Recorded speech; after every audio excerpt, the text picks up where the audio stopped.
ఉండదు. కానీ జీవితంలో వాక్యాన్ని మాత్రం మనం కోల్పోకూడదు. ఎక్కడికి ప్రయాణమైనా మీరు మీతో పాటు బైబుల్ని పట్టుకొని వెళ్ళాలి. ఒకవేళ దేవుని కృపలో మీరు విమానం ఎక్కిన మీతో పాటు బైబుల్ ఉండాలి. ఓడ ఎక్కిన మీతో పాటు బైబుల్ ఉండాలి. ఒక వాహనం ఎక్కినా, ఒక బస్సు ఎక్కినా, మీ సొంత కాలంలో మీరు ప్రయాణం చేస్తున్న దేవుడి వాక్యం మీతో పాటు ఉండాలి. ఎప్పుడైతే వాక్యం మీతో ఉండదో మీరు కూడా దేవుడితో ఉంటారు. మా అమ్మ నాకు నేర్పించిన చిన్న వయసులోనే ఎక్కడికి వెళ్ళినా కానీ బైబుల్ పట్టుకొని వెళ్ళాలని. కాబట్టి ఒకవేళ నేను చిన్నప్పుడే ప్రయాణాలు చేస్తున్నప్పుడు సూట్ కేసులో ఏం మర్చిపోయి నా నిజం చెప్తున్నాను, బైబుల్ మర్చిపోయేటువంటి వాడిని కాదు. అది మా అమ్మగారు నేర్పించారు. ప్రార్థన లేదు మా మదర్ నాకు నేర్పించారు. అందుకని ఈ వాక్యం ఎప్పుడైతే మనం మోసుకొని వెళ్తామో ఈ వాక్యం నిజంగానే మనల్ని మోసుకొని వెళ్తుంది. దేవుడు తన కృపలు వాక్యం ద్వారా మనకు మాట్లాడి పోషించి నడిపించి ఏ విధంగా అలాంటి పరిస్థితులు ఎదుర్కోవాలో దేవుడు తప్పనిసరిగా నడిపిస్తారు. కాబట్టి ఆ విధంగా పరిశుద్ధ గ్రంథాన్ని విషయంలో దేవుడు పెట్టారు. కాబట్టి ఈ గ్రంథాన్ని మీరు దేవుడి ద్వారా ప్రేమించాలని, ఈ గ్రంథాన్ని గౌరవించాలని, మరొకముగా ఈ గ్రంథంలో ఉన్న దేవుని మాటలు మాత్రమే ఆచరించాలని ప్రభుత్వం మనం చేస్తున్నారు. మరింత జ్ఞాపకం చేస్తున్నాను. యోనాలో యేసు ప్రభు యొక్క పునరుద్ధానాన్ని మనం చూడగలం. కలిసినటువంటి వారం 9 నిమిషాలు నిలువ పట్టణం కోసం తెలియజేశారు. ఈ నిలువ పట్టణం చుట్టుకొలత 60 మైళ్ళు. దేవుని బిడ్డ 60 మైళ్ళ చుట్టుకొలతలో కూడా 100 అడుగుల ఎత్తులో పటిష్టమైనటువంటి భద్రత కొరకు గోడలు కట్టుకున్నారు. అనగా రక్షణతో కూడినటువంటి ఒక గోడలు కట్టుకున్నారు. ఆ గోడ యొక్క వెడల్పులో కనీసం 3 రథాలు అనగా పక్కపక్కనే 3 రథాలు కూడా ఒకసారి ప్రయాణించగలవు.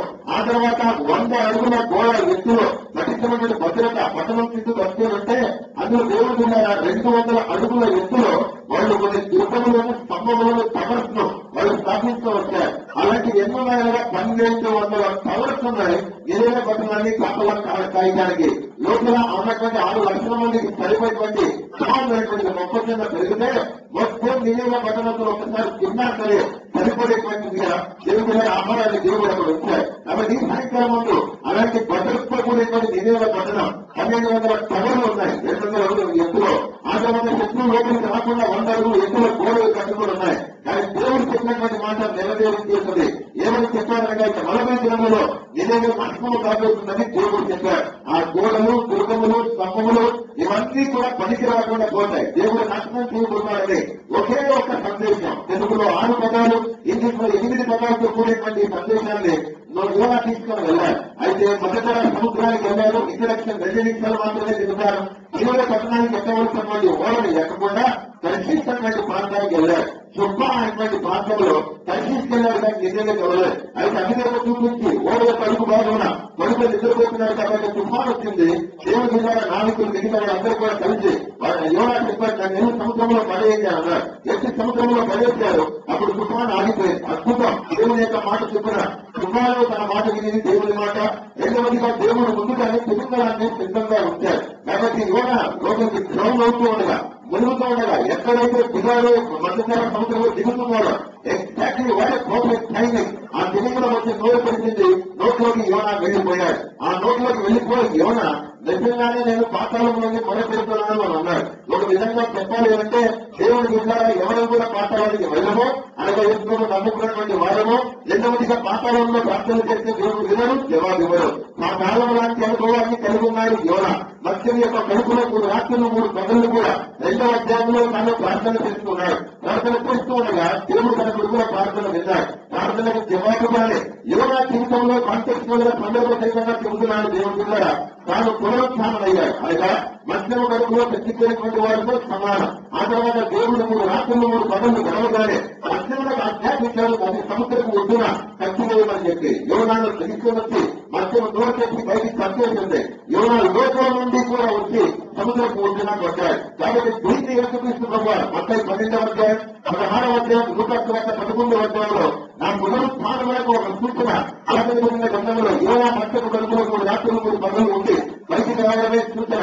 ఇంకెన్ని సూచనలు నీకు కావాలి? ప్రపంచంలోనే అద్భుతాలకు అద్భుతం నేను మరణమును జయించి తిరిగి లేవటం. నువ్వు గర్భంలో నుంచి నేను పట్ట పెట్టలేని తర్వాత 63 పిల్లల తర్వాత నేను తిరిగి లేస్తానని యేసుక్రీస్తు ప్రభువారు యోనా యొక్క ఈ గొప్ప సంఘటనలో తన పునరుత్థానముతో పోల్చుకొని తిరుగుతున్నారు. కాబట్టి యోనాలోనే యేసుక్రీస్తు ప్రభువారి యొక్క పునరుత్థానాన్ని చూడగలం. ఎప్పుడైనా కూడా నీళ్ళని భావిస్తే పొరపాటున ఆలోచనతో కూడా పరిశుద్ధ గ్రంథాన్ని విమర్శించకండి.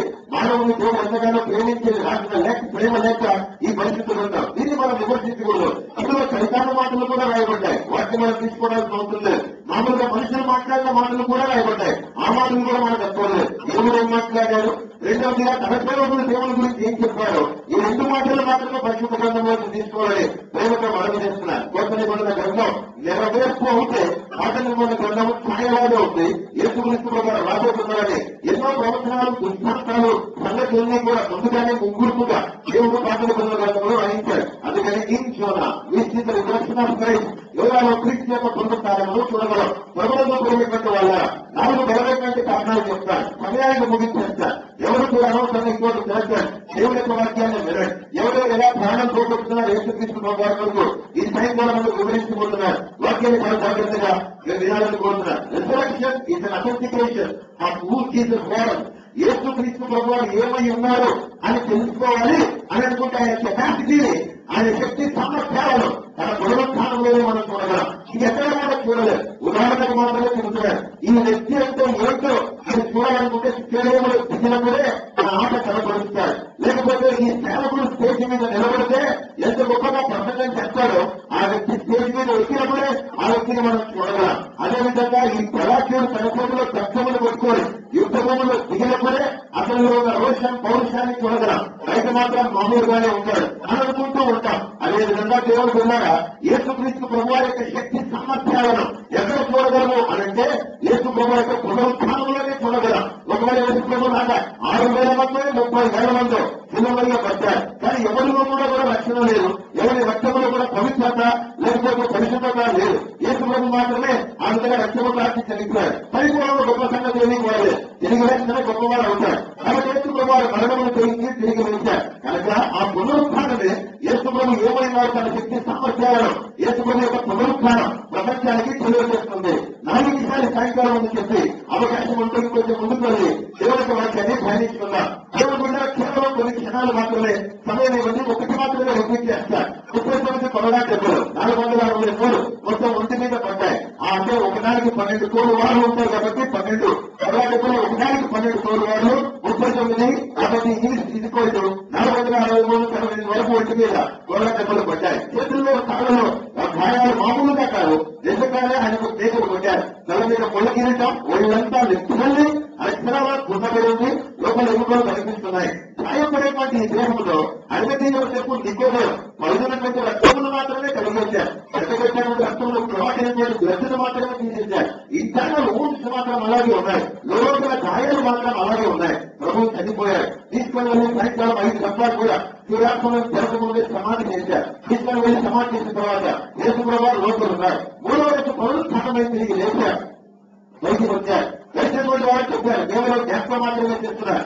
ఎవరేమనుకున్నారు అనగా దేవుడు విన్నారా? ఎవరొక్కరు కూడా ఇలా చర్చించుకుంటున్నారు. ఇప్పుడు మీరు వినాలి. యేసు ప్రభువారు ఆదివారం పునరుత్థానంలో తిరిగి వచ్చింది మొదలుకొని దేవుడు ఈ రోజు వరకు కూడా 2014 మే నెల ఈ 7వ తారీఖు వరకు కూడా అసలు యేసు ప్రభు పునరుత్థానంలో వచ్చారా అని ఇప్పటికీ కూడా చాలా మంది మధ్య చర్చ జరుగుతుంది. దేవుడికి స్తోత్రం. మనం అనుమానంతో కూడినటువంటి చర్చలు లేవు కానీ విశ్వాసంతో కూడినటువంటి దేవుడి సన్నిధిలో ఉన్నాం. కాబట్టి ప్రపంచంలో ఎప్పటికీ కూడా యేసు ప్రభు వచ్చారా అనేటువంటి చర్చలు జరుగుతూనే ఉన్నాయి. మొట్టమొదటిగా గమనించినట్లయితే దేవుడు ఏమన్నారనగా యేసు ప్రభు లేవలేదు, యూదులే ఆయన శరీరమును ఎత్తుకొని వెళ్లిపోయారు అని అన్నారు. యూదులు శరీరాన్ని ఎత్తుకొని వెళ్ళలేదు. క్రైస్తవులను 2 విధాలుగా ద్వేషిస్తారు యూదులు.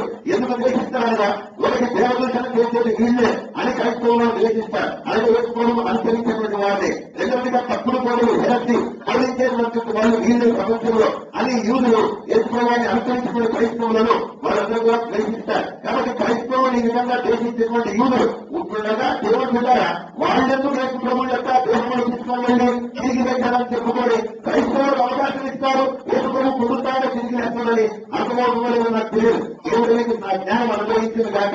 కాబట్టి వీళ్ళు గమనించేది దేశంలో పునరుత్థానం తిరిగి వేశారని యూదులు చెప్పరు. అలా చెబితే క్రిస్టియన్స్ అడ్వాంటేజ్ అవుతుంది. కాబట్టి వాళ్ళు ఎవరు కూడా అలాంటి పరిస్థితుల్లో లేకపోతే దేశంలో దొంగలించేటువంటి అవకాశం లేదు అని గ్రహించాలి. ఎందుకనగా ఈ యూదులకు యేసు ప్రభు అంటే పడదు, అతను అనుసరించేటువంటి వారంటే కూడా పడదు. కాబట్టి వీళ్ళే దొంగలించేస్తే యేసు ప్రభు పునరుత్థానం లేచాడు అని ఇతరులు అబద్ధం చెబితే అప్పుడు వీళ్ళు యేసు ప్రభు దేహమును దొంగలించినందు వల్ల యేసు ప్రభు పునరుత్థానం తిరిగి లేచాడు అనేటువంటి అబద్ధముతో కూడినటువంటి ఒకటి బయటికి వెళ్ళినప్పుడు అడ్వాంటేజ్ క్రైస్తవులకే ఒకటి కానీ యూదులకు కలగదు. కాబట్టి దేవుడు పిల్లారా ఇలాంటి పరిస్థితుల్లో కూడా క్రైస్తవులకు సహకరించారు, యేసు ప్రభుత్వం సహకరించారు. వాళ్ళు ఎలా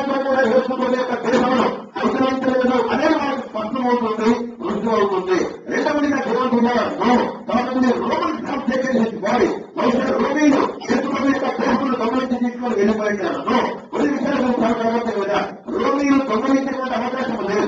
ఎందుకంటే తెలుసుకోండి, క్రైస్తవులు పంచుకున్న వారు ఎండింగ్ లో కంక్లూడింగ్ స్టేట్మెంట్ చేశారు. ఓన్లీ రిలీజన్ ఏమన్నా లివింగ్ రిలీజన్, జీవిస్తున్న మతం భూమి మీద ఒకటే క్రైస్తవత్వం. ఓన్లీ రిలీజన్ విత్ పవర్ అనగా శక్తి కలిగినటువంటి మతం ఒకటే క్రైస్తవ మతం. కానీ క్రీస్తు మతం ప్రకారం అడుగుతాడు తిరిగి వచ్చాడు. కాబట్టి మనకు living religion and powerful religion. Yesu ప్రభువు చనిపోయి తిరిగి వచ్చినందువల్ల క్రైస్తవ విశ్వాసం అనే క్రైస్తవ మతం జీవం గల శక్తి గల మతం మనది. కాబట్టి నీకు తెలియదేమో తెలుసుకోవాలని కోరుతున్నాను.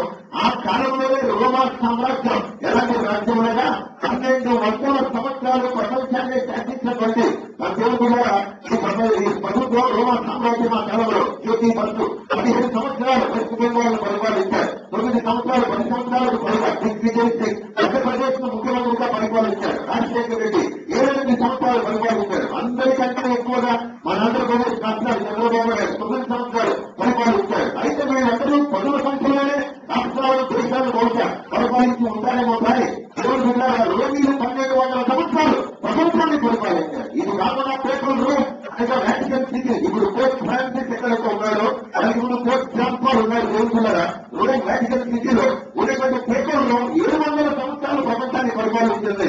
ఈ రోజు ఆయన క్రైస్తవత్వం తన విశ్వాసంతో పునరుద్ధరణ యేసుప్రభువును నమ్ముకోకుండా ముందుకు రాకుండా ఉండి ఉంటే మనమందరూ మరియమ్మను ఆరాధించి ఉండేటువంటి వాళ్ళం, యేసుప్రభువును పక్కన తోచేసి ఉండేటువంటి వాళ్ళం. కానీ దేవుని మహాకృప క్రైస్తవత్వం బలమైనటువంటి శక్తిగా ఆమె భవించింది కనుకనే ఈరోజు మనం ఎవరూ కూడా మరియమ్మను ఆరాధించడం లేదు.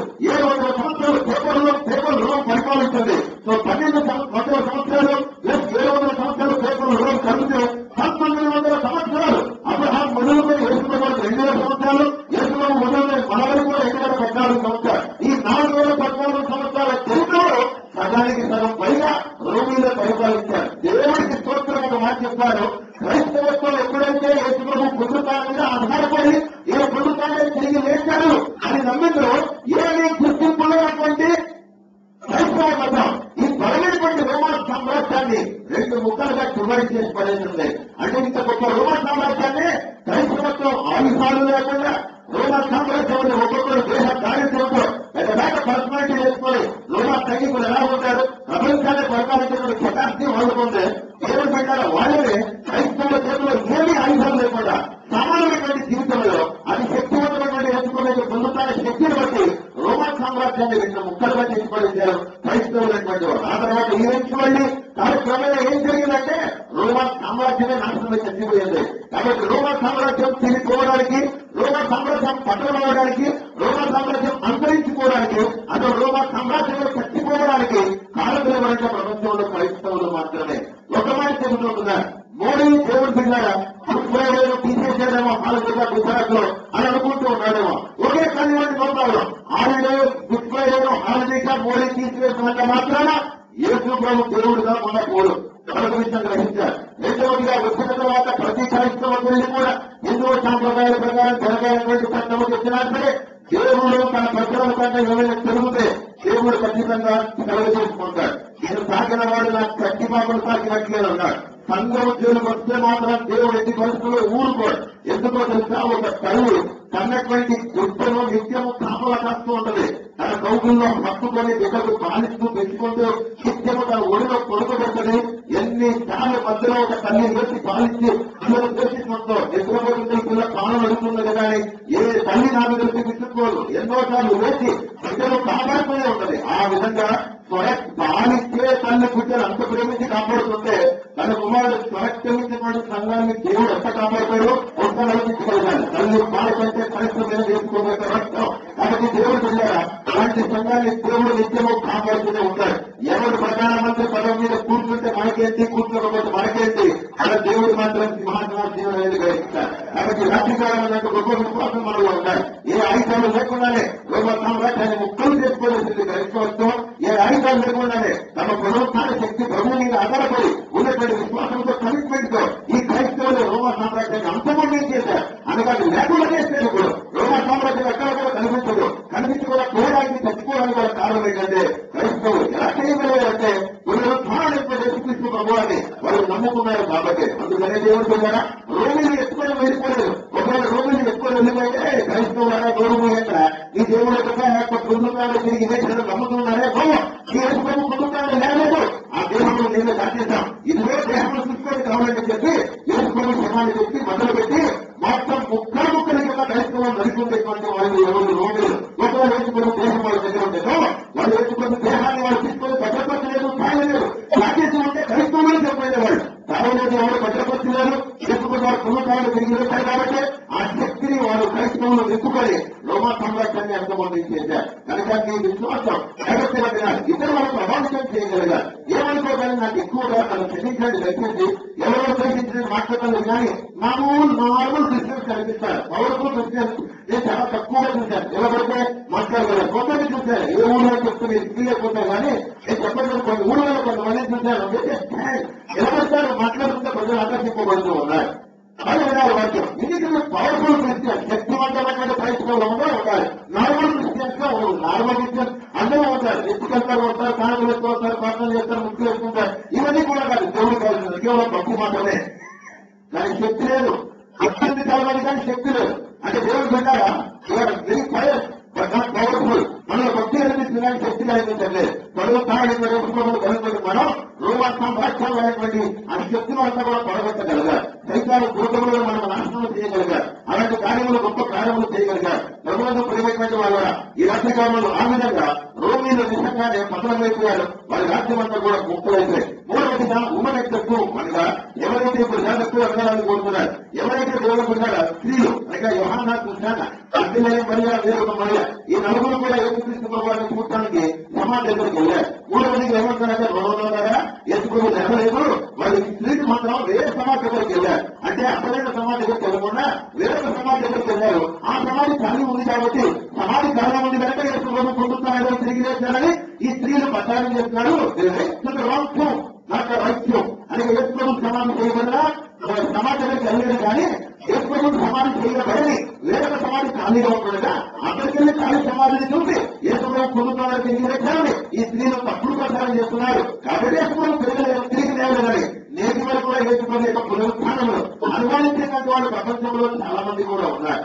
ఈ భారతదేశంలో మన పట్టణంలోనే ఉన్నారు. అంటే చాలా మంది చాలా మతాలు కూడా యేసు ప్రభు పునరుత్థానాన్ని తక్కువ అంచనా వేస్తున్నాయి. ఒకవేళ అదే కనుక జరిగితే దేవుడు ద్వారా వాళ్ళు రాంగ్ భూములకు వెళ్ళారు. బాగా ఆర్గ్యుమెంట్ నా పరిశ్రమ ఇలాంటి నా వాదం వెళ్ళండి. వాళ్ళు రాంగ్ భూములకు వెళ్ళకపోతే కనుక యేసుకొని సమాధి చేయబడింది వేరొక సమాధి వెళ్ళి ఖాళీ దేవుడు యేసుకొని ఎక్కడ చెబుతూ ఉంటే ఇప్పుడు వాళ్ళు దేశం వచ్చి సాక్ష్యం చెబుతూ ఉంటే అక్కడున్న అఫీషియల్స్ అనగా రోమా అధికారులు అక్కడున్నటువంటి టెంపుల్ గాడ్స్ అనగా యేసు ప్రభు ఆ ఏ దేవాలయంలో వాక్యం బోధించారో ఆ దేవాలయంలో కూడా కొంతమంది మంత్రులు ఉన్నారు. ఎవరి దగ్గర ప్రధాన యాజకులు అన్నా సరిపో దగ్గర.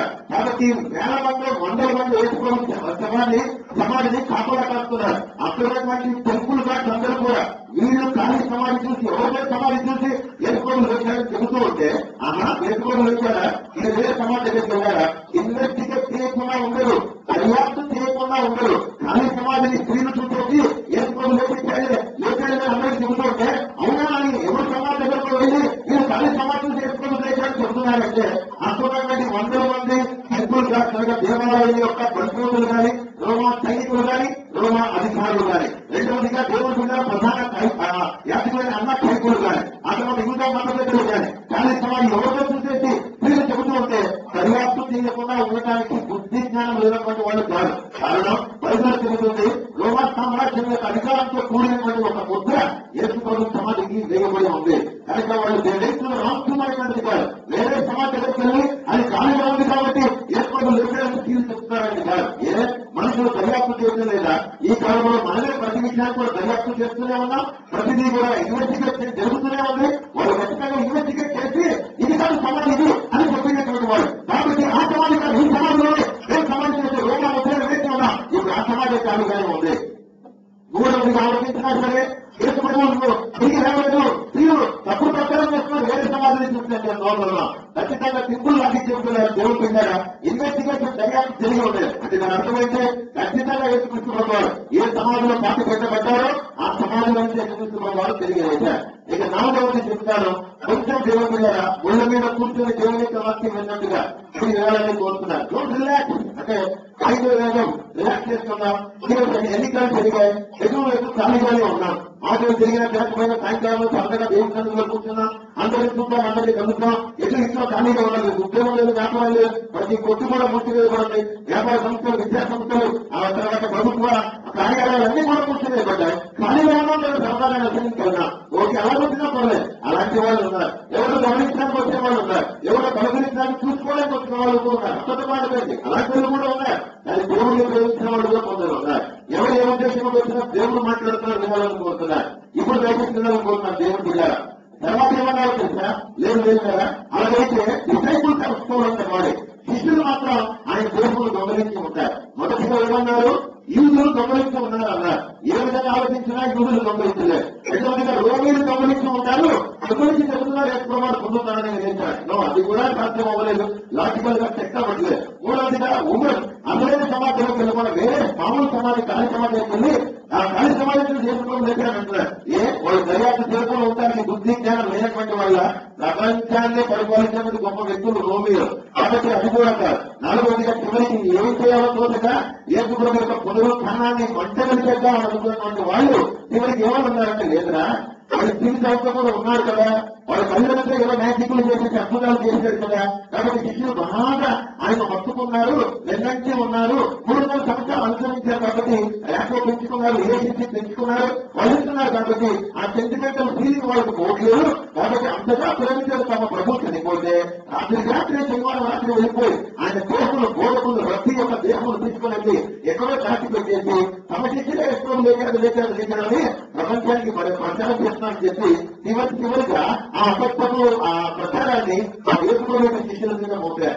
ఒక మాట జాగ్రత్తగా వినాలనుకుంటున్నారు. ఒకవేళ యేసుప్రభు శిష్యుల మీద కనుక మోపితే ఏమని చెప్పారా? ఆ యేసుప్రభు శిష్యులు ఎందుకు చచ్చిపోయినటువంటి యేసుప్రభు కోసం ప్రాణం పెడతారు. కొన్నిసార్లు జాగ్రత్తగా వినాలి. ఒకవేళ నిజంగానే యేసుప్రభు చనిపోలేదు, యేసుప్రభు మాత్రం ఆ ఒకవేళ చనిపోయినా ఆయన పునరుత్థానం తిరిగి లేవాలంటే సత్యనోడు కోసం ఆయనకు ప్రాణం అర్పిస్తారు. జాగ్రత్తగా వినాలి. మన కొడుకు మంచిగా అనుకోండి, అతని కొడుకు మనం ఖచ్చితంగా పోరాటం చేస్తాం, చేసుకుని మనం పోరాడతాం. మరొక మాట చెప్తారు, మనోహర్ అనేటువంటి వాడు కృష్ణా జిల్లా విజయవాడ శ్రీలక్ష్మి అమ్మాయి 10 సంవత్సరాల కింద కట్టితో పోలీసు చెప్పారు. మన అడివరం సెంట్రల్ జైల్లో ఉన్నాడు. నర్సింగ్ తరఫున అది అడివరం సెంట్రల్ జైలుకి వెళ్ళినప్పుడు మనోహర్తో నేను కూడా మాట్లాడాను, సువార్త ప్రకటించాను. అది మనోహర్ ఎప్పుడైతే చంపారో దేవుడు విజయవాడలో శ్రీలక్ష్మిని ఏ లాయర్ కూడా మన ఆంధ్రప్రదేశ్ రాష్ట్రంలో మనోహర్ తరఫున వాదించడానికి రాలేదు. ఎందుకంటే ఆంధ్రప్రదేశ్ రాష్ట్రంలో ఉన్న ప్రతి ఒక్కళ్ళు కూడా మనోహర్కు ఉరిశిక్ష వేయాలని అందరూ కూడా తిరగబడి రోజుల్లో ఎంతో ఆందోళన జరిపించారు. శ్రీలక్ష్మికి మద్దతుగా చాలా మంది కూడా విద్యార్థి విద్యార్థులు నిలబడ్డారు. ఏ లాయర్ అయినా మనోహర్ తరఫున వాదిస్తారంటే ఏ లాయర్ కూడా ముందుకు రాలేదు. ఎందుకంటే ఈ పరమ దుర్మార్గుడు మంచి అమ్మాయి శ్రీలక్ష్మిని చదువుకోనివ్వకుండా వెంటబడి అల్లరి చేసి చంపేశాడు. మీ తరఫున నేనెందుకు వాదిస్తామని లాయర్లు వెళ్ళిపోయారు. రెండోగా అన్న 2012 డిసెంబర్ 18వ తారీఖున దేవుని జిల్లా ఢిల్లీ మహానగరం మన దేశానికి రాజధాని దేవుని జిల్లా ఘోరంగా ఒక అమ్మాయి చంపబడింది, బలత్కరించబడింది. దేవుని సైతం బయటకు వచ్చేసాయి. వచ్చేలోకి కూడా ఆ కుటుంబాన్ని పంపించేశారు. అంత భయంకరం దేవుని జిల్లా. ఎవరు నిర్భయ, అసలు పేరు నిర్భయ అంటారు. నిర్భయాలు ఘోరంగా నలుగురు చంపేశారు. ఈ నలుగురు తరఫున కేసు వాదించడానికి ఢిల్లీలో ఏ లాయర్ ముందుకు వచ్చాడంటే ఏ లాయర్ కూడా ముందుకు రాలేదు. ఎందుకు రాలేదు ముందు అంటే భయంకరంగా నలుగురు ఎవరస్తులు కూడా ఈయన చంపేశారు. నిర్భయ దేవులు బయటకు వచ్చినట్టుగా, వ్యసనాలోంచి రక్తం బయటకు వచ్చినట్టుగా ఆ కుటుంబం కూడా గుర్తించి అమ్మాయిని ఘోరంగా అవమానపరిచి బలత్కరించి కొన్ని రోజులకు అమ్మాయి యొక్క ఘోరమైన చావుకు కారణమైనటువంటి ఈ కఠినలు, రాక్షసులు, దుర్మార్గులు ఈ విధంగా ప్రవర్తిస్తే వీళ్ళ తరఫున నేనెందుకు వాదిస్తామని చెప్పి భారతదేశంలో ఏ లాయర్ కూడా ముందుకు రాలేదు. నాకు మీకు అర్థమవుతుందా? నా రీజనింగ్ నా తరఫు మీకు అర్థమవుతుందా? చెప్పేవాడి కొరకు ఎవరు కూడా ముందుకు రాదు. అలాంటి పత్రికలు వేసుకోవడం కోసం ఈ శిష్యులకు ముందుకు వస్తారు. ఆలోచించాలి వాక్యం. చెప్పేవాడి మనోహర్ కోసం ఎవరు వాదించడానికి ముందుకు రావడం లేదు. నిర్భయాలు బలత్కరించి చంపినటువంటి నలుగురు ఎవరస్తుల కోసం సుప్రీం కోర్టులో వాదించడానికి, ఢిల్లీ కోర్టులో వాదించడానికి, ఫాస్ట్ ట్రాక్ కోర్టులో వాదించడానికి ఎవరు కూడా ముందుకు రావట్లేదు. లాజిక్ చెప్తున్నారు. అలాగే వేసుకోవడం సత్తి యాత్రలో చెప్తున్నారు. సత్యం సమాజం చేయవలసిన వారి కోసం ఎందుకు శిష్యులు తమ ప్రాణాలను పోగొట్టుకుంటారు? బతికిన కోసమే ప్రాణం పెడతారు. నీ కొడుకు మంచిగా అయితే నీ కొడుకు కోసం ఎంతసేపు పోరాడతావు. నీ కొడుకు నీ కూతురు లేకపోతే ఎవరు కూడా ముందుకు రారు. కాకపోతే మనం అడ్డుపడుకొని తప్పనిగా మా కొడుకులు పుట్టారు కాబట్టి సెంటిమెంట్ తో కొడుకులు కూతురు మనం కాపాడుకుంటాం తప్ప నిజంగా మన కొడుకు కూతురు పరమ దైతులు అంటే మాత్రం నిజంగా మన మనసులో చెప్పుకుంటుంది నాకు పుట్టినటువంటి కుమారుడు చెడ్డవాడాలి. చెడ్డవాళ్ళ కోసం ఎవరు కూడా త్యాగం చేసి ధైర్యం చేసి ముందుకు సత్య సమాధి చేయబడిన ఏర్చుకోవడం కోసం శిష్యులు తమ ప్రాణాలను పోగొట్టుకోవాలి. చెప్పడానికి ఏం ప్రయత్నిస్తున్నారు? చచ్చిపోయినటువంటి వాడు అయితే సత్యవాళ్ళు వీళ్ళందరూ ప్రాణాలు పోగొట్టుకుంటారు. ఇప్పుడు చెప్తారు భార్య భర్తలు ఎంతమంది అయితే భార్యలుగా భర్తలుగా కలిసి కుటుంబంగా చెంతగా దేవుడి వాక్యం వినడానికి ఈరోజు నదికి వచ్చారు కాబట్టి వాక్యం వినాలనుకుంటున్నారు. మొట్టమొదటిగా ఒకవేళ ఏర్చుకోవడం నిజంగానే శిష్యుల ద్వారా తన దేవుడు ఎత్తుకొని పోబడి ఉంటే అంటే ఈ స్నేహం చూడాలి ఆయన దేవుడు వాళ్ళు దొంగలించేసి ఎక్కడో దాచిపెట్టేసి ఏ ప్రభు మా దేవుడు మా బోధకుడు మా మాస్టర్ మా వారు మా ప్రభు తిరిగి వచ్చాడు అని అబద్ధము ప్రచారం చేస్తుంటే అలాంటి ప్రభు కోసం వీళ్ళు ప్రాణాలు పోగొట్టుకోవాల్సిన అవసరం ఏమాత్రం కూడా లేదు. నంబర్ 1 దేవుడు విన్నారు. పేదలు రాయబడుతూ జాగ్రత్తగా వినండి. వయసులో అందరికంటే పెద్దవాడి శిష్యుల్లో పేదలు, ఆ తర్వాత చిన్నవాడు యోహాన్. కాబట్టి ఈ పేదలు ఆ తర్వాత తన భార్య దురదృష్టవశాత్తు భార్య పేరు మర్చిపోయారు, కొంచెం జ్ఞాపకం రావట్లేదు. ఇద్దరినీ కూడా రోమా సామ్రాజ్యం అనగా నీరు చక్రవర్తి కాలంలో శిలవేయడానికి తీసుకొని వెళ్ళినప్పుడు ఇది శిలవేయంటే ఎప్పుడైతే చెప్పినటువంటి మాట నా ప్రభువులే శిలవేయడానికి నేను నమ్ముని కాదు కాబట్టి తలకిందులుగా నన్ను శిలవేయండి అని అన్నారు. చేతులు తల కింద పెట్టారు, కాలు పైకి లేకపోతే చేతులు మాత్రం కిందలాగా తాపుతున్న చేతులు కొట్టేశారు. ఎగ్జాక్ట్లీ యేసు ప్రభు ఏ విధంగా శిలవేయబడ్డారో ఆ విధంగా తలకిందులుగా చేతులు శిలవేయబడుతున్నారు. పక్కన తన భార్య కూడా అలాగే శిలవేయబడరు. ఆడవాళ్ళు ఒక్కరండి ఒంటి మీద సరిగా బట్టలు లేకపోతే ఫీల్ అయిపోతాం, లేకపోతే కొంగు సరిగా పట్టుకోకపోతే బాధ ఫీల్ అయిపోతాం. బట్టలు చాలా జాగ్రత్తగా నా దేహం తప్పుకోవాలని నిజంగా సంస్కారం ఉన్న ప్రతి ఆడవాళ్ళు కూడా ప్రయత్నం చేస్తూనే ఉంటది. అలాంటిది బహిరంగముగా అందరికీ తన భర్తతో పాటు తలకిందులుగా ఒక స్త్రీ శిలబోయే వారు చాలాలకు అవసరం ఏంటి? ఏమంటే మీరు అనవసరంగా ఈ వయసులో మనకు పిల్లలు ఉన్నారు, మీరు మేము పెళ్లి చేసుకునే సంవత్సరాలైంది, ఈయన వెంబడించారు బహిరంగంగా మీరు ఘోరంగా చావడం ఏంటంటే తలకిందులుగా మీతో పాటు నేను చావడం ఏంటంటే ఈ రోజు భార్య ఏమంటుంది? యెహోవా దేవుడిని సూచించి చచ్చిపో, యెహోవా దేవుడిని సూచించి చచ్చిపో ఉంటుంది. చేతులు భార్య కూడా అలాగా మాట్లాడుకోలేదు. చేతులు అనుసరించిన మార్గంలోనే చేతులు భార్య ఉండిపోయింది. ఏమండి మీరు ఎంచుకోవడం కోసం తలకిందులుగా చనిపోతున్నారు, ఈ గట్టి నాకు పట్టిందా? నేను కూడా ఇలాగే చనిపోవాలా? నాకు ఇబ్బంది అవుతున్నాం. మన దగ్గర చచ్చిపోతే మన పిల్లలు ఎవరు చూసుకుంటారండి? మన పిల్లలు దిక్కులేని అనాథలు అయిపోతారు అని మాట్లాడటం లేదు ఈ రోజు భార్యలాగా. అలాగేనండి ప్రియర్ అని తన భార్యను ప్రియురాలా అంటే మంచి పని చెప్పడం కాదు, ప్రియురాలా భయపడద్దు, మన ప్రభు కొరకు చనిపోతున్నాం అనగా ఇద్దరు కూడా భార్య భర్తలు తలకిందులుగా వేయబడ్డారు. మాటలో వాళ్ళు చనిపోలేదు. పిల్లల ప్రాణి మీద తలకిందులుగా ఇద్దరు పేదలు భార్య వేలాడుతుండగా రాబందులు గ్రద్దలు పక్షరాజు వచ్చి వారిని తీసుకొని తింటూ ఉన్నాయి. భయంకరం భర్త చూస్తుంటే పేదలు పొడుచుకు తింటున్నాయి కాకులు, రాబందులు, గ్రద్దలు. భార్యను చూస్తుంటే పాపం స్త్రీ అసహ్యంగా ఎంత ఘోరంగా పరిస్థితులను ఊహించాలి. మనకంటే పర్లేదు మగవాళ్ళు, ఆడవాళ్ళ పరిస్థితి స్త్రీ వేలాడుతూ ఉండగా ఆ కాకులు, గద్దలు, ఆ రాబందులు, పక్షరాజు వచ్చి ఆమెను కూడా సజీవంగా తీసుకొని తింటూ ఉంటే ఎంత ఘోరం భార్య భర్తలు అనుభవించి ఉంటారు, ఎంత దుఃఖం, బాధ, వేదన అనుభవించి ఉంటారు. వాళ్ళని వైపు చూస్తున్నటువంటి మిగతా వాళ్ళందరూ కూడా ఆ ఆడావిడను కోసుకొని తింటూ ఉంటే ఎంత ఘోరంగా ఆమె మరణిస్తుందో పేదలు మరణిస్తుంటారో చూసి అందరూ కూడా ఆనందిస్తూ ఉంటారు. ఆ భూమిలో ఒక్క మాట చెప్తున్నా అర్థం చేసుకోండి. తమ ప్రభువే కనుక పునరుత్థానంలో తిరిగి లేవకపోతే పేదలు తన భార్య ఘోరంగా హతసాక్షులుగా మరణించాల్సిన అవసరం లేదు. అందుకే వ్యాసపాత్రలో చెప్తున్నా సత్య సమాధి చేయబడిన కోసం ఎవరు ప్రాణం పోగొట్టుకోడు. పునరుత్థానుడు తిరిగి వచ్చిన దేవుడి కోసమే తన ప్రాణములే అర్పించుకోవడానికి భయపడుతున్న ఇద్దరు కూడా సిద్ధపడ్డారు. నీవు నమ్ముకున్నటువంటి నీ దేవుడు మరణములు జయించినటువంటి వాడు. ఎవరి కోసం ఎవరో శిక్షిస్తే చావలేదు, జాగ్రత్తగా ఎవరో మరణ శిక్ష విధిస్తే చావలేదు. నీవు చేసిన పాపము కొరకే యేసుప్రభువు చనిపోయారు. నువ్వు చనిపోయిన తర్వాత పర్వత రాజ్యంలో రావడానికే యేసుప్రభువు పునరుత్థానంలో తిరిగి వచ్చాడు. ఎక్కడ మేము ఇదరియా మహాసముద్రం, గలిలయ సముద్రం నా బతుకు ఒంటి మీద గుడ్డ కట్టుకొని నడుగుతూ నేను వల దిగుతుంటే కప్పు పట్టుకొని రాత్రి మొదలు చేపలు పడుతూ ఉంటాను గలిలయ సముద్రంలో. ఈ రోజు మనుషులు పట్టేటువంటి జనాలుగా నన్ను చేశాడు. ఒంటి మీద దిగబడుకోవడం లేకుండా బట్టలతో నన్ను కప్పాడు. నా ఒంట్లో పాపం లేకుండా నన్ను పరిశుద్ధాత్మతో నింపాడు. చేపలు ఎక్కడ కంపు కొట్టే చేపలు ఈరోజు వేల మంది మనుషులను నేను పట్టేస్తున్నారు. ఎరుసలేములో గొప్ప ఉద్యోగం తీసుకుందామడానికి నన్ను ఒక ఉద్యమం కర్తగా రివాల్యూగా నన్ను ప్రేమించాడు. అతను నా కొరికే చనిపోయాడు అని పేదలు డిసైడ్ అవుతారు తన జీవితంలో. నా కొరికే చనిపోయాడు కాబట్టి నా కొరికే తిరిగి వచ్చాడు. అలాంటి తిరిగి వేసిన వారి కోసం నేను చనిపోతామని చెప్పి చనిపోయే ప్రభుత్వాలే తిరిగి యేసుక్రీస్తు ప్రభువారి కోసం భార్యాభర్తలు ఇద్దరు కూడా చనిపోయారు. ఒక్క మాట ఏమనుకోకండి, తిట్టుకోవడం నన్ను పర్వాలేదు, తర్వాత నన్ను ప్రశ్నించే అర్థం నేను అనుకోను, అది మాత్రం ఒక మాట. తర్వాత భార్యాభర్తలు వినాలి. ఒక్కరు అడుగుతున్నారు, what is your contribution to Christianity? క్రైస్తవత్వానికి మీరు చేసింది ఏంటి? ఎలగబట్టింది ఏంటి? అలాంటి సంఘానికి మీరు చేసింది ఏంటి? కానుకలు ఇచ్చాం. ఏముందండి, 10 కోట్ల ఆస్తి కలిగి 1 లక్ష రూపాయలు ఇవ్వడం గొప్ప సంగతి కాదు, లేదా 1 కోటి రూపాయల ఆస్తి 1 లక్ష ఇవ్వడం గొప్ప సంగతి కాదు. 10 లక్షలు 20 కాటిక లక్షలు 50 లక్షలు ఇల్లు పెట్టుకొని ఎప్పుడో జీవితం ఒక్కసారి 1 లక్ష రూపాయలు దేవుడు తెచ్చి ఇవ్వడం గొప్ప సంగతి కాదండి. దేవుడు ఎక్కడ మీ డబ్బు అడగట్లేదు, మీ కమిట్మెంట్ అడుగుతున్నాడు, మీ లైఫ్ అడుగుతున్నాడు, మీ సాక్ష్యం అడుగుతున్నాడు, మీ నోరు అడుగుతున్నాడు, మీ నాలుగు అడుగుతున్నాడు, మీ హృదయం అడుగుతున్నాడు. ఆయన గురించి సాక్షిగా బ్రతకమని చెప్పి రియల్లీ డోంట్ ఎంకరేజ్ మనీ. నేను మనీ కోసం ఎక్కువ మాట్లాడాలి. ఎప్పుడైనా గమనించాను, టీవీలో కానీ, చర్చ్లో కానీ, నర్సరీలో కానీ, ఎక్కడ డబ్బు కదా, డబ్బు ముఖ్యం కాదు, దేవుడు ఇస్తాడు డబ్బు అంతే. పని వాళ్ళు జీవితంలో మాట్లాడాలి వేసుకొని చెప్పాడు, నేను పని చేస్తే ఆటోమేటిక్ ఇంటికి డబ్బు వస్తుంది అంతే. నా నమ్మకం అదే, అలాగే బతుకుతున్నాను. నేను నిజం చెప్తున్నాను, దేవుడు సన్నిధిలో పని చేస్తాను, దేవుడు రాత్రి వాళ్ళు కష్టపడతాను, ఆటోమేటిక్ దేవుడు నాకు డబ్బు పంపిస్తాడు. ఇంటికి వస్తుంది డబ్బు వస్తే నేను నా కుటుంబం అలా బతుకుతూనే ఉన్నాను. నేను జరుగుతున్నాను ఊరు చేసినటువంటి వాక్యం, నీవు నీ భార్య, నీవు నీ భర్త అసలు దేవుడితో ఏం నిలబెట్టారు? క్రైస్తవ సంఘానికి మీరు చేసిందేంటి?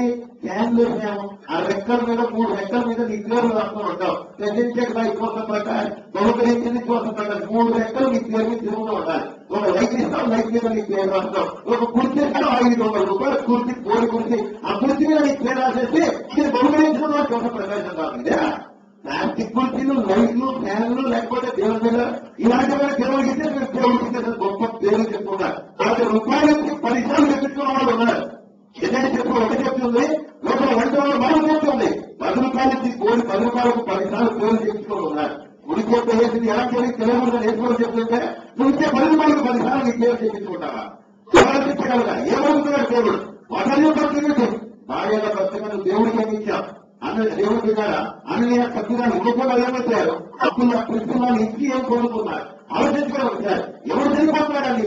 పిల్లలను పెట్టుకోవాలి, నువ్వు ఉండన్నా పిల్లలు చూసుకో, నేను ఉంటాను పిల్లలు చూసుకో, నేను మాత్రం దేవుడు పని చేస్తున్నాను అలాగే కూడా వెళ్ళిపోయినటువంటి వాళ్ళని అందరూ కూడా తప్పుకొని చెప్పుకొని అందరం కూడా చేసుకొని దేవుడు కూడా మా ఇద్దరు కూడా చేసుకొని కొరకు చనిపోయారు. 2 రకాల చెప్తాను జాగ్రత్తగా పిల్లలను కోరుతున్నారు. వయసులో అందరికంటే చిన్నవాడు ఎవరో శిష్యుల్లో యోహాన్నటువంటి వాడు అయితే దేవరస్తులు వినాలని కోరుతున్నారు. యోహాన్ని ఏమైనా చేశారు తెలుసా? ఆ తర్వాత యోహాను అందరూ కూడా 11 మంది కూడా హతసాక్షులుగా వేసుకొని కొరకు మరణించారు. యోహాను మాత్రమే సింహత్వ మరణాన్ని పొందాడు. కానీ దానికి ముందు అద్భుతం చేశారు. ఈ యోహాను అనేటువంటి వాడు ఎక్కువ మాట్లాడుతున్నారా ఎందుకు కోసం అతని పొజిషన్ అటువంటి చక్రవర్తి ఉన్నాడు. యోహాను 10 మంది భూమి మీద 10 మంది యేసు ప్రభు కోసం సువార్త ప్రకటిస్తుండగా అప్పటికి 11 మంది శిష్యులు కూడా చనిపోయారు. అందరూ హతసాక్షులే చనిపోయారు. యోహాను మాత్రమే ఎక్కువ వరకు భూమి మీద బతికాడు, దీర్ఘాయుష్ను అనుభవించాడు. కారణం యేసు ప్రభు తల్లిని చూశాడు, యోహాను తల తల్లిదండ్రులను చూస్తున్నాడు. ఎవరు నీకు ఒక రహస్యం ఇప్పుడే, మీ తల్లిని తండ్రిని గౌరవించి సన్మానించే నీ భూమి మీద దీర్ఘాయుష్. లోయ కాపులోకి నీ కళ్ళను పొడవదు, కాడు తీగంతో మీ దీపం ఆడిపోదు. జాగ్రత్త, మీ తల్లిని తండ్రిని సన్మానించి తీరండి. వాళ్ళ ఎలక్ట్రోలో మీకు అనవసరం. యోహాను తన జీవితంలో తన తల్లినే కాదు, ఒకరి తల్లులు మాత్రమే కాదు, యేసు ప్రభు తల్లి మరియు కూడా తన తల్లిగా భావించాడు. ఇది సాక్షి దేవుడు తన సులుపుచ్చాడు. అయితే మిగతా 11 మంది శిష్యులు చచ్చిపోతే వాళ్ళకి దేవుడి లేదనా? నో, అది కూడా కాదు. వాళ్ళు యేసు ప్రభు కొరకు ప్రాణం పెట్టారు. ఒక్కొక్కరి జీవితంలో దేవుడి చిత్తం ఒక్కొక్క విధంగా ఉంటుంది. వాక్యం వినాలని కోరుతున్నాడు, దేవుడు పెట్టారు. ఏం జరిగింది? ఇప్పుడు యోహాను తీసుకున్నారు, వయసులో ముసలోడు అయిపోయాడు. ఎప్పుడో కొన్ని సంవత్సరాల తర్వాత చనిపోబోతున్నాడు. అద్భుతం. దొంగిచ్చినటువంటి చక్రవర్తి ఈ యేసుకొని కొంచెం ఎక్కువ మాట్లాడుతున్నారా? ఆయిల్ ఇంత పాత్ర అన్నాడు. ఒక పెద్ద పాత్రలో నూనెను మరగబెట్టండి అని ఉన్నారు. నూనె నీళ్ళ వల్ల ఉడుకుతూ ఉంది. నూనె మసలుతూ ఉంటే ఒక పెద్దలో ఒక పాత్రలో ఆ నూనె ఒక పాత్రలో ఇలా ఉడుకుతూ ఉన్న మసలుతుండగా వాడిని సజ్జలుగా ముస్లింలు తీసుకొని ఏం చేయండి అన్నారు. యోహాను తీసుకుని వెళ్ళి ఎవరితో వినండి వాళ్ళతో యోహాను తీసుకుని వెళ్ళి బాయిలింగ్ పాత్రలో ఆయిల్ లోపల నూనె మసలుతూ ఉంది. ఆ నూనెలో ఏం చేస్తే దేవుడు ఇలాగా యోహాను బతికిపోయాడు, చావలేదు. దేవుడు అద్భుతం కలిగించాడు. బాయిలింగ్ పాత్రలో ఇది ఎలా సాధ్యం మీరు మరి అంటున్నారా? నో, బైబిల్లో ఆధారం ఉంది. అగ్నిగుండంలోని శత్రాత్మ అభ్యర్థులు తలబెట్టుకున్న వాసన రాకుండా బట్టలు వార్తలు రాకుండా, కూర్చోకుండా, కాలిపోకుండా, బంధింపబడకుండా, బంధకాలు తెగిపోయి వాళ్ళు ముగ్గురు సంచారం చేస్తూ ఉండగా వారి విశ్వాసాన్ని గమనించిన దేవుడు స్వయంగా దేవుని కుమారుడిగా దిగి వచ్చి 4వ వ్యక్తిగా వారితో పాటు అగ్నిగుండంలో 4వ వ్యక్తిగా కలిసి తిరిగినప్పుడు ఈ నూనె మసలుతున్నటువంటి నూనెలో యోహాను వేసినప్పుడు యోహాను దేవుడు ఎందుకు రక్షించాడు? నమ్ముతారా? చంద్రాత్మగా ప్రతి రోజు అగ్నిగుండంలో తిరిగారని నమ్ముతారా? ఇప్పుడు కూడా నమ్ముతున్నారా? యోహాను బాయిలింగ్ పాయింట్ లో ఆయిల్ బాయిల్ అవుతూ ఉండగా అందులో యోహాను వేస్తే అద్భుతం. యోహాను చనిపోలేదు. అప్పుడు విధంగా ముస్లింలు మధుతున్నటువంటి నూనె వేస్తే చనిపోయాడు. నేను తీసుకునే ప్యారిశంతులు ప్రాక్టీస్ అయ్యాడు అన్నారు. అంటే ఎవరు లేనటువంటి మానవుడే లేనటువంటి ఆత్మకు దీపమైన తీసుకెళ్ళి పడే కాలం అన్నాడు. భవిష్యత్తు గోపతి తీసుకుని యోహాను ఒంటరిగా దేవుని దగ్గర తన ఒంటరిగా ముసలి ప్రాయంలో తీసుకెళ్లి ఎక్కడ సరే పద్మాసు దీపమైన పడేశారు. ఒకవేళ మళ్ళీ నా పాయింట్ ఏమనగా యేసు ప్రభు ప్రభుత్వంలో తిరిగి లేకపోతే శక్తి సమాధి చేయబడిన వాడైతే సత్యనోడి కోసం కావాలని పదమవుతున్నాడు. సత్యం యేసు ప్రభు కోసం, లేని యేసు ప్రభు కోసం కలబలు మాడుతున్నటువంటి మొదలుతున్నటువంటి నూనెలో పడవేయబడటానికి యోహాను ఎందుకు ముందుకొచ్చి తెగించి అర్పించుకుంటాడు తన జీవితాన్ని? నో, సత్యనోడి కోసం ఎవడు ముందుకు రాడు. సత్యనోడి కోసం ముందుకు రావడమే కష్టం.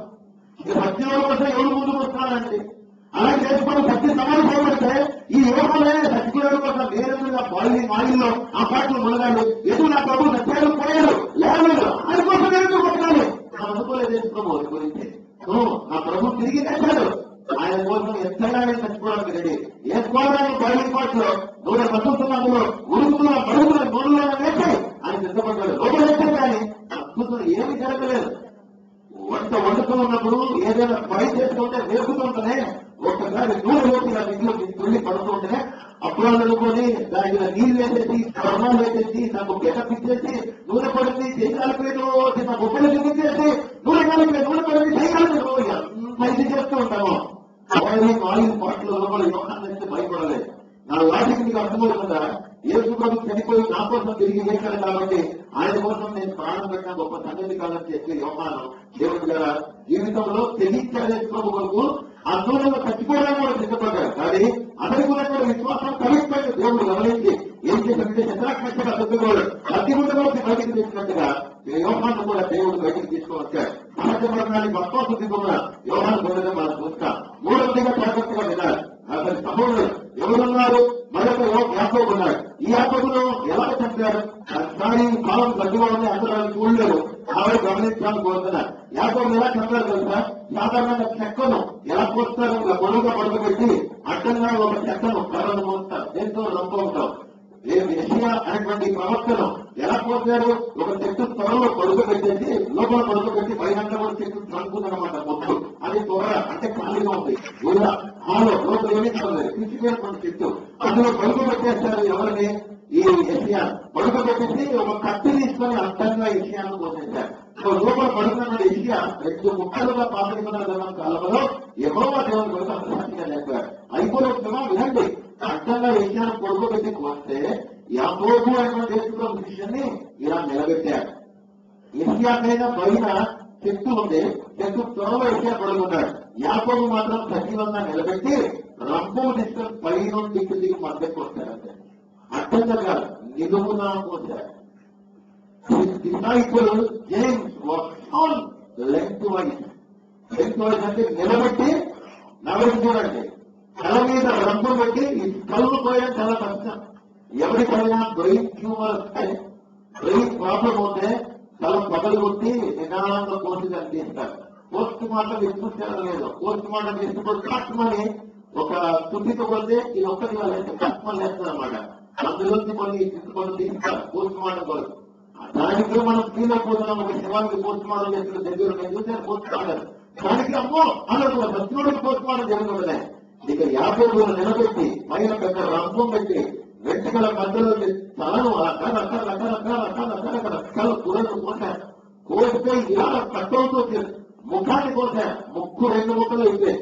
కళ్ళు వేరుగా అయిపోయాయి.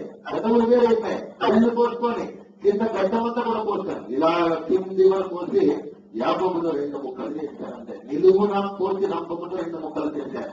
యాకోబు నా ప్రభు సత్యవంతంగా చేయమంటారు అని అనుకోకంటే ఆ సత్యవాడు వల్ల నేనెందుకు కావాలని చెప్పి ఆ మరణాన్ని తప్పించుకొని వెళ్ళిపోయేవాడు. యాకోబు నా ప్రభు చనిపోయి నా కోసం తిరిగి వేశాడు కాబట్టి ఆయన కోసం తిరుగున రక్తంతో పోయబడినా నాకు అభ్యంతరం లేదని చెప్పి యేసు ప్రభు అంతటి పునరుత్థానమైన ప్రభు కొరకు నిలువుగా రక్తంతో పోయబడ్డాడు యాకోబు అనేటువంటి వాడు. నాకు ఎవరు మిగిలారు? యేసు క్రీస్తు ప్రభు శిలవప్రాణం మీద వెళ్ళాడుతుంటే రోమాన్ని ఎట్టాలి వచ్చి ఈ సత్యాలను పోట్టుకోవడానికి చేసేసుకుని కొలిస్తే లోపలికి రక్తము నీళ్లు కారణంగా పరిశుద్ధ గ్రంథంలో రాయబడింది. కానీ తోమా అనేటువంటి శిష్యుడు దేవుని కృప భారతదేశానికి వచ్చాడు. ఎక్కడ? డౌన్ సౌత్ అనగా ఈ తమిళనాడు కేరళ రాష్ట్రంలో కింద భారతదేశంలో కన్యాకుమారి ప్రాంతానికి వచ్చాడు. దేవుడుగానే దేవుడు తన శిష్యుల్ని తన కృపలో భారతదేశాన్ని నడిపించాడు. ఈరోజు తోమా వైద్య దేవుని కృప మనమందరం రక్షణలోకి రాగలుగుతున్నాం. యేసు ప్రభువుల పక్కలో పడిన బలంతో తోమాను వెనక నుంచి పొడి చేశారు. యేసు ప్రభు కొరకు అందుకేసి వెనక నుంచి బలంతో పొడిస్తే బ్యాక్ అనగా ఆ వెనుక ఉన్నటువంటి వీటిలో తోమాను గట్టిగా బలంతో పొడి చేస్తే యేసు క్రీస్తు ప్రభు వాళ్ళ కొరకు తోమాను చనిపోయారు. ప్రభుత్వ పెరిగిన వాళ్ళ ఇక ఎవరు మిగిలారు? ఒక్కొక్కరిని గ్రీకులను వ్యక్తిగతంగా పిల్లలందరినీ కూడా తన అన్నటువంటి పేదలను అందరినీ కూడా యేసు నడిపించాడు ఆంధ్రయ్య. ఆ తర్వాత దేవుని పిల్లారా మిగతా వాళ్ళని నడిపించాడు. ప్రభుత్వ పేదలను అందరూ ఆంధ్రయ్య నడిపించాడు. మొట్టమొదటి శిష్యుడు యేసు దగ్గరకు వచ్చిన 12 మందిలో మొట్టమొదటి వాడు ఆంధ్రయ్య. ఈ ఆంధ్రయ్య వెళ్ళాలి సంపాలి. ఒకసారి చాలా సంవత్సరాల కిందట మేము చిన్నగా ఉన్నప్పుడు ఇక్కడ విశాఖ డైరీ, మన దగ్గర విజయ డైరీ, ఆ పాల వేడ వచ్చేది. మేమందరం కూడా చిన్నప్పుడు పాల సీసాలు కొనుక్కునేటువంటి వాళ్ళం. ఆ పాల సీసాలు కొనుక్కోవడానికి కంప్లీట్ పాల సీసాలు ఇచ్చేస్తే ఫుల్ పాల సీసాలు మాకు ఇచ్చేవాళ్ళం. ఇంటికి పాలు వచ్చేది కాదు. డైరీ ప్రకారం ఒక కూతురు అక్కడ చిన్నప్పుడు గతంలో పాలు కొనుక్కునేవాళ్ళం, ప్యాకెట్లు కూడా కొనేవాళ్ళం. అప్పుడు సీసాలు వచ్చేది. ఆ సీసాలు రిటర్న్ చేయడానికి వెళ్ళి నేను పాలు తెచ్చుకునేవాడిని. తెల్లవారు వెళ్ళి వస్తుండగా పాల డైరీ మ్యాన్ ఏదో ఒక బాబు చనిపోతే ఏ తెలిపించిందంటే కేవలం మెరుగు పడిపోతే నాకు తిట్టిపోయింది అనమాట. మా ఊళ్ళో మెరుగు పడిపోతే తిట్టిపోయింది. ఆ బాబు శవం తీసుకెళ్లారు. కానీ రోడ్డు మీద ఏముందంటే మెదడే ఉంది, చివరికి మిగిలిపోయి. ఎందుకు ఉదాహరణ ఇస్తున్నారంటే ఆంధ్రయ్య మొట్టమొదటి యేసు శిష్యులకు వచ్చాడు. తన అన్నయ్యటువంటి పేదలకు తెచ్చాడు. మిగతా వాళ్ళను యేసు దగ్గరికి తెచ్చాడు. గ్రీకులను యేసు దగ్గర నడిపించాడు.